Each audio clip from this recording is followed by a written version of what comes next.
Здравствуйте!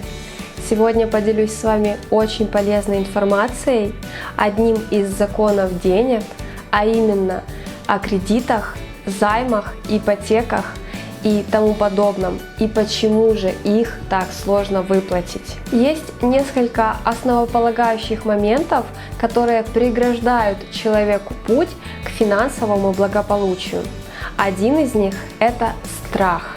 Да-да, как бы странно это ни звучало, но многие люди просто боятся впустить деньги в свою жизнь, боятся начать зарабатывать много по тем или иным убеждениям. Некоторые боятся потерять ту жизнь, которую имеют.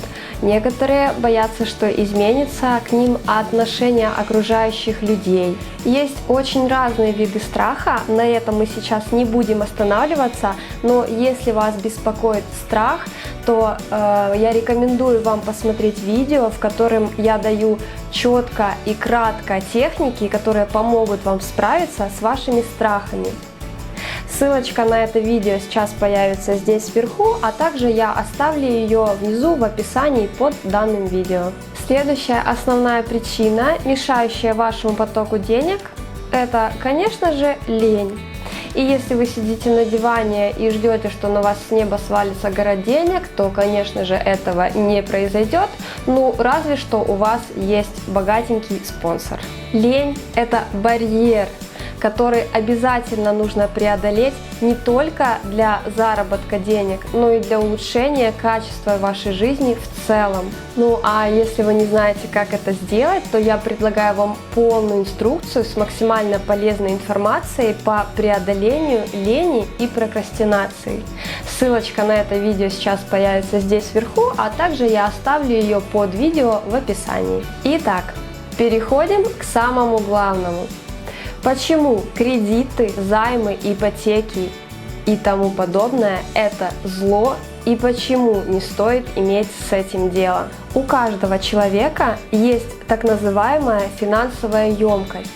И на каждую человеческую потребность, если это действительно что-то важное, выделяется определенный ресурс энергии для выполнения этой потребности. Когда человек берет кредит, одалживает деньги и покупает себе то, к чему он стремился, к примеру, покупает дом, машину или что-либо другое, то Бог, Вселенная, Высший разум, называйте как хотите, но эта сила, она понимает, что человек уже получил то, чего он хотел, то, чего он так желал, и то, на что ему выделялся определенный энергопотенциал.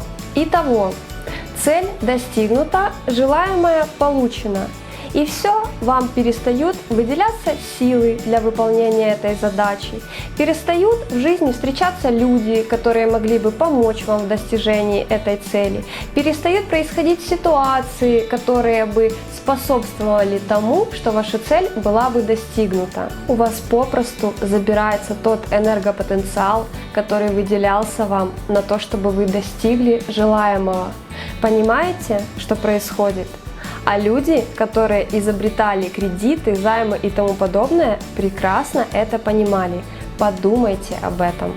Именно это и есть основной причиной, почему все кредиты, ипотеки и займы так тяжело выплачиваются.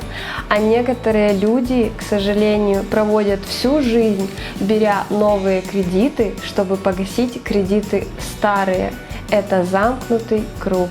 И вы справедливо можете спросить меня: окей, так а как же мне тогда набрать необходимое количество денег, чтобы купить или приобрести все, что мне необходимо? И я с радостью вам отвечу, но это уже будет тема для отдельного видео. И если этот вопрос вас интересует, то обязательно пишите в комментариях, и если запросов будет достаточно большое количество, то я обязательно сниму для вас видео на эту тему и раскрою этот вопрос более подробно. Я благодарю вас за внимание. Подписывайтесь на канал, чтобы получать важную и полезную информацию. Я желаю вам всего самого доброго, светлого и позитивного.